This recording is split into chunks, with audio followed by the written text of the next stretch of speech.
In the space of just 1 month, the relationship between South Korea and Japan had nosedived towards a full-blown crisis. From Tokyo's export restrictions on parts needed to make semiconductors and displays to an anticipated move from Tokyo to remove Seoul from its so-called whitelist of countries that enjoy preferential trade treatment. The dispute between the two has been fierce. And our Won Jung-hwan now walks us through some of the key moments.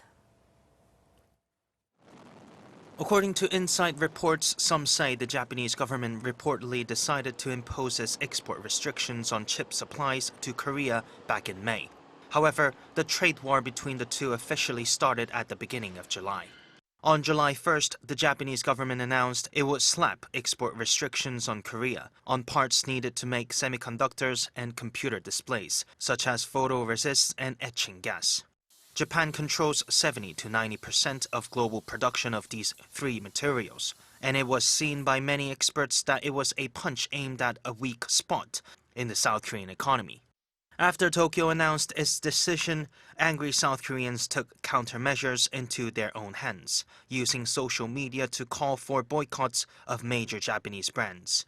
In fact, the boycott became even fiercer following comments made by the chief financial officer of Uniqlo's parent company, saying that the impact on Japanese goods wouldn't last long. Since those comments, credit card purchases at Uniqlo stores in South Korea dropped some 30%, and the boycott expanded to many other products including beer, cosmetics, and even tourism. On July 8th, South Korean President Moon Jae-in called on Japan to drop its trade restrictions against Korea in its first public remarks on the matter, stressing the need to settle the dispute through negotiations. Since then, Moon has made such related remarks to Japan 3 times, warning that the export controls will hit Japan much harder. 4 days after Moon's official statement, working-level talks between South Korea and Japan over the export curbs on high-tech materials to Seoul took place for the first time. While the two working-level officials from Seoul's Ministry of Trade and two Japanese counterparts sat down for talks, they failed to narrow their differences in opinion.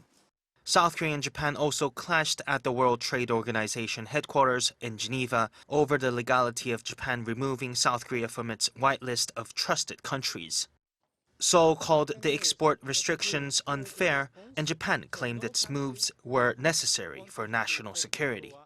The international community at the WTO General Council was reluctant to get involved in the heated exchange, declaring the matter a bilateral dispute rather than a multilateral trade issue.